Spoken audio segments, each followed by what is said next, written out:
আজকে কি মেনু হয়েছে? আজকে এই তো কালকে লক্ষ্মী পুজো বাড়িতে, ওই জন্য আজকে খিচুড়ি আর এ করা হয়েছে।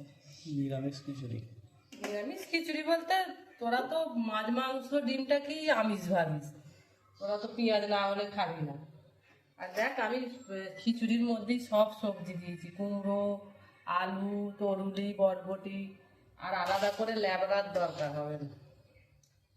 এটা ঠান্ডা হলে তবে একটু হয়, মানে বসে। আর এই যে ভাজার মধ্যে করেছি বেগুন ভাজা,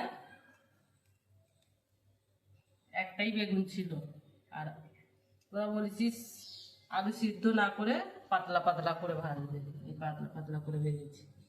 পাঁপড়টা আজকে ভাজিনি, জানিস কালকে ঘুগনি লুচি হবে আর পাঁপড় ভাজা করবো, আর একটা যা কিছু ভাজা করতে হয়। আর সারাদিনে ফলমূল খেতে খেতেই হয়ে যায়। আবার সন্ধ্যে হলে হ্যাঁ চিড়ে মুরগি সন্ধ্যে হলেই খেতে হবে।